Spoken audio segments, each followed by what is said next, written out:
Hey everybody, it's Tuesday, which means it's Trope Tuesday. So of course, I want to talk about social media.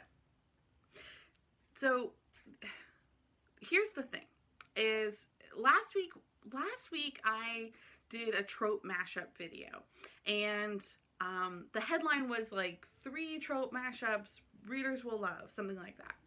And what I actually talked about, like I did talk about that, like you want your headline or your title of your book or the trope of your book to match the promise, right? That you put out there in the hook. But what I actually talked about was how mashing up tropes can make your writing craft better, right? So I talked about what was inside the book and how I talked about if you have 2 tropes and you layer them, or 3 tropes, then you get more beats. And I talked about the beats that I love from those tropes that I mashed up. Today, I want to talk about the other part of publishing, not content, or at least not content between the covers, but I want to talk about social media content. And I want to talk about how tropes, the content of our book, and how we can deliberatively think about tropes, can feed the content that we create for social media.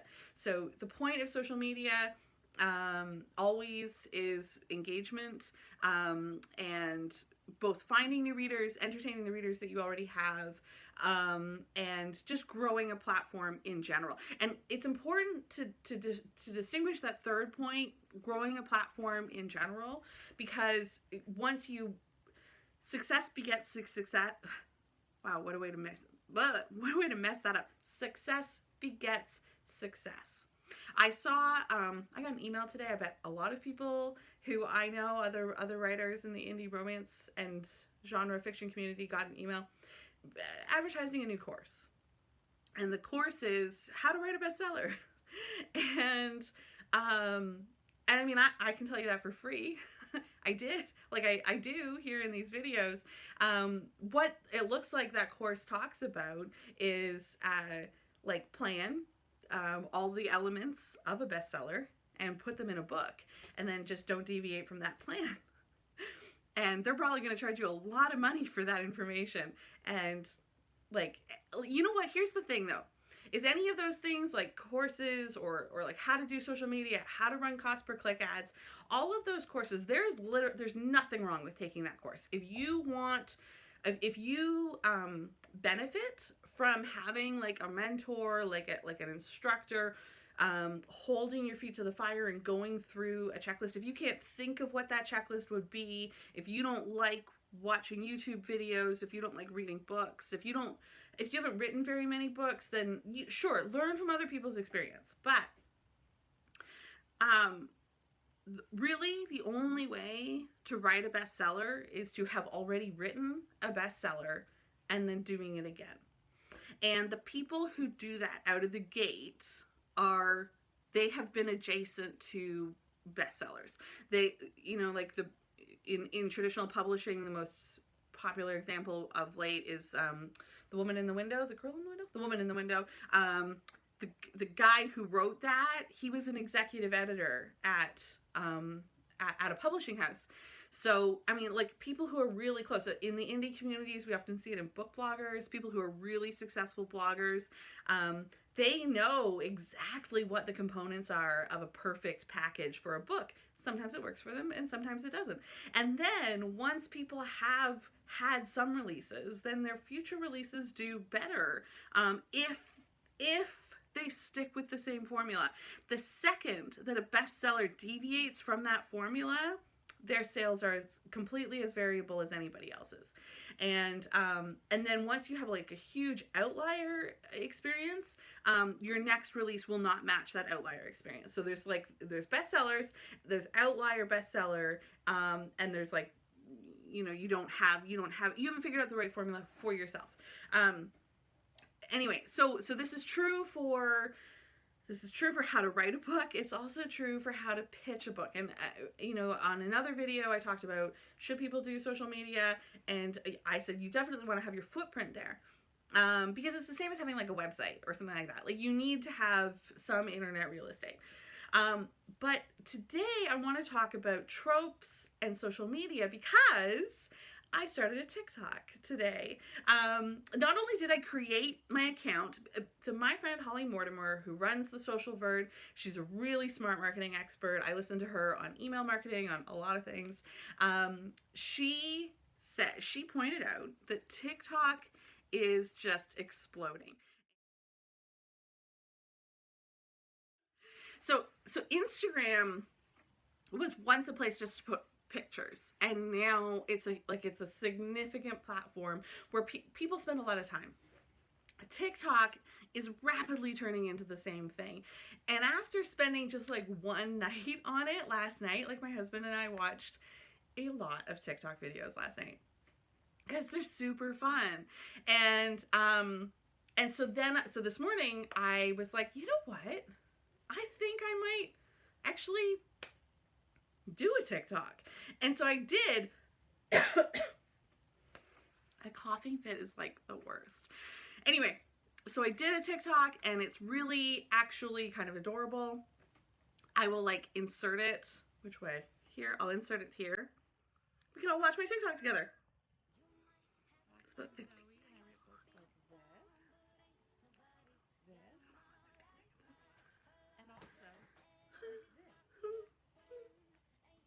Two pen names, one person. Okay, anyway, so that was really cute, right? So I did that, and then I thought, I literally have 0 followers on this platform. And there's nothing more daunting than trying to create content when nobody sees it. So the very first video that I did was my 2 pen names, but Tropes is where I'm going to draw content going like over the next little while until I figure out what resonates with people. And I think that for a lot of people who say, I don't like social media, it's because you don't yet have that engagement. So what do you do pre-engagement? What content from your books can you tap into and use until you start to have that like back and forth where readers are actually telling you, showing you through data what they respond to? So tropes. So if you go back and look, 2 weeks ago, I made a trope tag video. And I'll probably do more of that kind of content, like listing, like holding up a book and talking about the tropes that are in it.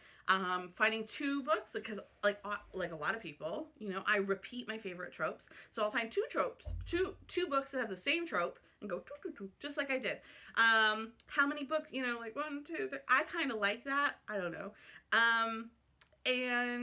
But also, then that same content can be used everywhere else. So after I made the TikTok today, I posted it to my Instagram story, the same video. I just like saved it. TikTok gave me that choice.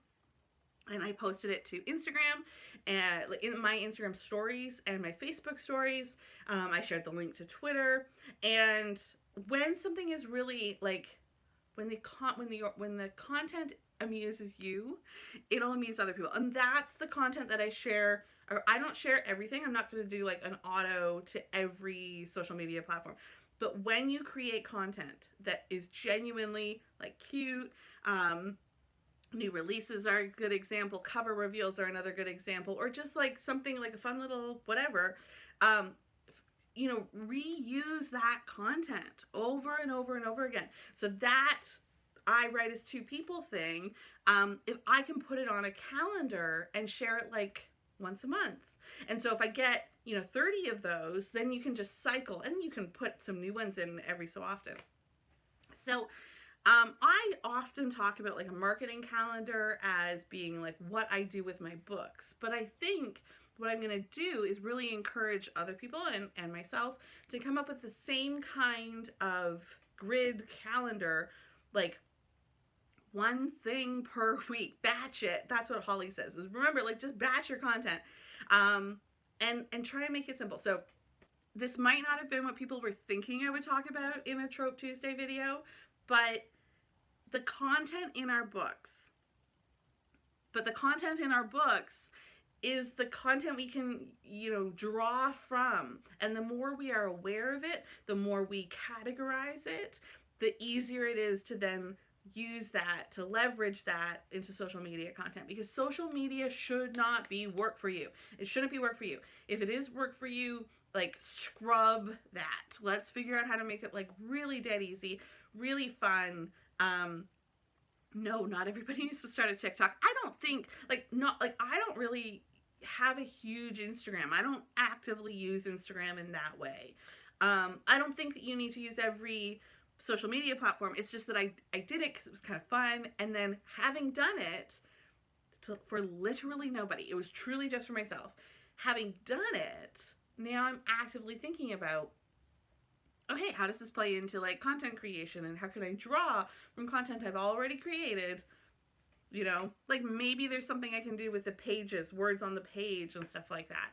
So if you use TikTok, please let me know in the comments what your favorite hashtags are there. If you have done any book talk videos, please let me know, and I will like try and, I don't know, like, what am I supposed to do?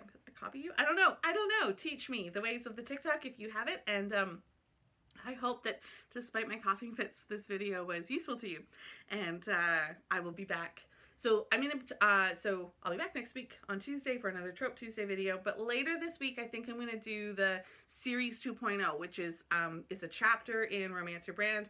I'm pointing behind me, but I think it's like behind the pivoty arm thing.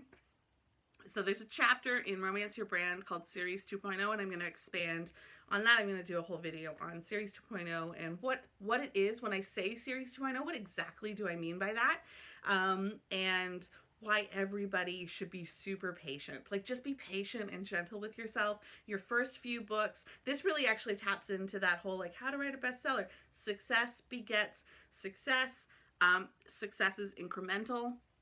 It can sometimes be exponential, but it is usually incremental, and that's what we're going to talk about in Series 2.0. And if I get it done quickly, I might even put it up tomorrow. So stay tuned, and I will see you soon. Happy writing and happy social media-ing. If it's not happy, let's fix that.